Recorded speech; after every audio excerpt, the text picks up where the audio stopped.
So Mike Tomlin has press conference, revealed a couple of interesting things, referencing to Kenny Pickett and to some injuries that could, in my opinion, hinder the Pittsburgh Steelers in this upcoming matchup in Orchard Park against the Buffalo Bills this upcoming Sunday. Don't want to miss it. Hit that like and subscribe button. Remember, guys, we're giving away 2 tickets to the Vegas Raiders Pittsburgh Steelers game on December 24th, the Christmas Eve game, the game that they will be retiring Franco Harris's number. Be a subscriber is the first thing to do. Those tickets will be given away at the post game of the Pittsburgh Steelers-Eagles game, so you still have time to get involved. With that being said, guys, I'm Daniel J. This is State of the Steelers, and welcome to the Huddle.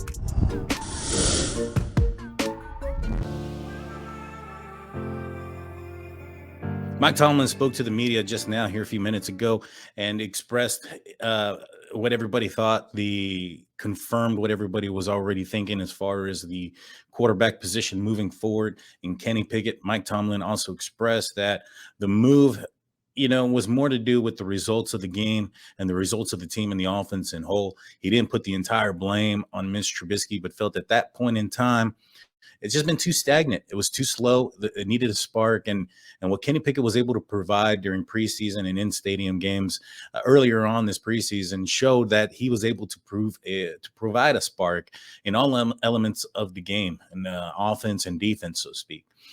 Mike Tomlin also went in there to talk about how penalties negated were huge negators on this game, and negated drives, things of that nature, were drive killers.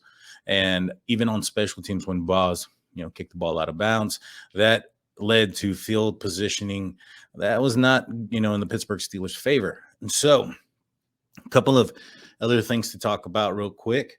We have Ahkello Witherspoon. Mike Tomlin confirmed that you can rule him out for this game with a hamstring. The fact that when he went down with his hamstring and it was ruled out immediately led me to believe this was probably a more severe hamstring. I've had a couple of hamstring pulls myself, including one that was significant. It was the first one that I had. And I'm not a professional athlete or have professional, medical staff around me 24/7 or to my luxury at 24/7 time. But I can tell you guys that when I ruptured my hamstring, when I tore it, it was one of the most painful things. I was in a cane for a while. I couldn't run or do anything. For a little bit. And I wasn't a professional athlete at the time, but I was in a profession that required physical activity and physical workouts 3 to 4 times a week as a part of the regimen of my professional career at the time. And so to go back into that moment in my career and where I was injured, I can tell you that there are several severities because I've had tweaked hamstrings several times in my life. And I've had some where I tweaked it and I was back ready to, do some jogging and some sprints within a week or so. And then the very first one where I had a tear, it was a few months. And so he's a professional athlete. I don't anticipate it being a few month type of thing, but I do anticipate this could be a 4-week to 6-week issue with Ahkello Witherspoon. And that brings up a huge concern for me as far as the outside, the cornerback position. You have now Levi Wallace, who, in my opinion, was getting a little bit exposed out there. He's a little bit of slower cornerback. There's reasons why he walked on in Alabama, reasons why he was undrafted. And yes, he's made a name for himself, and he's been able to prove that he's a strong, solid corner. He's not a number 1 corner. He doesn't have the speed or the intangibles to do that. Ahkello Witherspoon, in my opinion, is the one most qualified that has those intangibles, has that speed, that shiftiness, the movement in the hips to get back and turn around, things of that nature. Ahkello Witherspoon, the only thing that he lacks is consistency. But with him out in the field, you have Cam Sutton, who's also dealing with some injuries. Mike Tomlin mentioned that he has a groin and a hamstring as well on his own. Now, Cam Sutton was able to finish the game and play the entire game. So I don't think that this one, and also Mike Tomlin referencing categorize this injury as one that might limit the player in the beginning of the week, but not something that's going to be taking him out of the game. But at this point, you have 2 cornerbacks that are a little bit slower going up against Stephon Diggs and Josh Allen in the Bills. It's going to be it could be a long day for the Pittsburgh Steelers defense. Cam Heyward was also listed with an elbow and with multiple injuries, elbow, ankle, lower legs, the whole 9 yards. He's been injured. It's been reported several times that that these injuries are really hindering his play and his performance. The ankle injury required X-rays. and was heavily taped, things of that nature. So it's a severe sprain. It's not something that is just a tweak or a roll. He's really out there dealing with some injuries, and it's noticeable. It's noticeable in the fact that Cam Heyward isn't noticeable except when he's on the ground and there's timeouts being called. He really hasn't applied too much pressure or made too many of these stops, and I think it has more to do with the injuries than anything else. It's not his age. It's not diminishing play or things of that nature.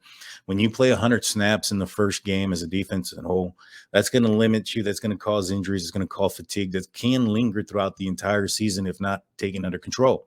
One thing that I think that the Pittsburgh Steelers can do, and I hope they do, is give Loudermilk a hat. He's been known to be very well or be better at run defense, which is something that the Pittsburgh Steelers have failed to fix when it comes to the later end of games. At the end of the time, once time gets kind of close, crunch time is there, and games are being closed out on the Pittsburgh Steelers through the running game. It needs to change. I think that you have Alualu, who's he's 35 years old. He's coming off a major leg injury surgery that was season ending very early on last season. And Chris Wormley, who I've seen in several different all 22 clips and watching the highlights back and whatnot, he's getting moved around quite a bit. And so, my opinion, let's put in a bigger guy. Let's put in somebody who can stuff the run a little bit more. Artavius Adams, he did fairly. He's done okay when he's in.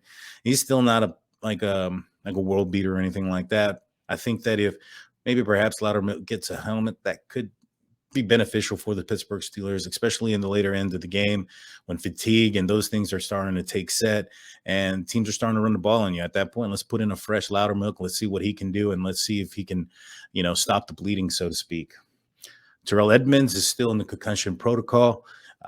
When he went down, it didn't seem like, and those things are tricky. So you can't say that it didn't seem like it was too serious, because at the end of the day, those symptoms can come and show themselves later on. But he was seen walking around, and he has been in good spirits from what I understand. And so it appears that he'll be okay and ready to go in this game. Once he went out, Zach Wilson was able to find Elijah Moore more often, Garrett Wilson more often. And there was definitely huge holes up in the secondary once Edmunds went out. He's not Minka Fitzpatrick by any means, but he is still a very, very good, strong safety. And a very good safety, in my opinion, that also goes up and helps out with the run as well. And like you guys saw at the end of that game, the Pittsburgh Steelers could not stop the run whatsoever. Mike Tomlin said that Calvin Austin III is eligible to start practicing and start that 21-day window of practice to see if he's going to be returning to the field after the Gunnar Olszewski fumbles that he's had, the miscues, the slippery fingers, so to speak, the butter hands. I think that it's possible that we could see him coming in. I didn't think, prior to the season starting, when he went down in the manner that he went down, in the time frame that he went down, that he was going to be able to jump back on a moving train, so to speak, to steal his Tomlinism and get back on, as a rookie on something that where he missed the true developmental, like the meat and potatoes of the offense that the Pittsburgh Steelers were trying to enforce and put in their game plan. But the miscues and the mishandling of the football by Gunnar Olszewski could give him an opportunity to get on the 53, to come off of IR. I don't think that he's going to be put in there as the punt returner or the kick returner this game, or maybe not even relatively soon. I think Sims, who is behind Gunnar Olszewski, who is on the 53 currently, who is not gotten a hat at this point, might start getting a hat and might be taking majority of those snaps away from Gunnar Olszewski. I don't think we see him on the field again unless there's an injury or something major. There's a good possibility he may not be ending this season in the black and gold.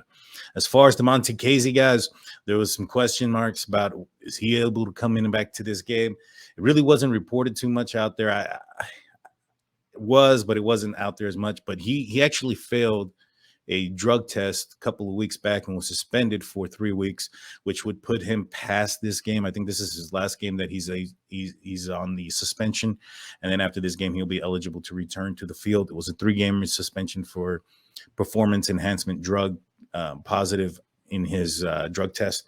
And so, he'll be coming back, but it won't be this game. It really would have been, the Pittsburgh Steelers could have definitely used him in this game.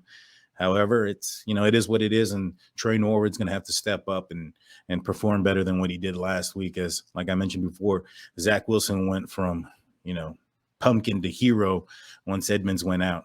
So don't be surprised, because here's the thing: when you look at Levi Wallace, and then you also look at Cam Sutton, one thing that they lack is that breakaway speed, things of that nature. Not saying that James Pierre is a world beater when it comes to his speed, but I think he's a little bit faster than those guys. And you can definitely tell early last week where Levi Wallace was just getting burned a little bit. He's not the same. He's not that 4.4 speed, 4.5 speed. He's I think it was a 4.68 in the combine, somewhere around there. Correct me if I'm wrong in the live chat. I mean, in the comment section.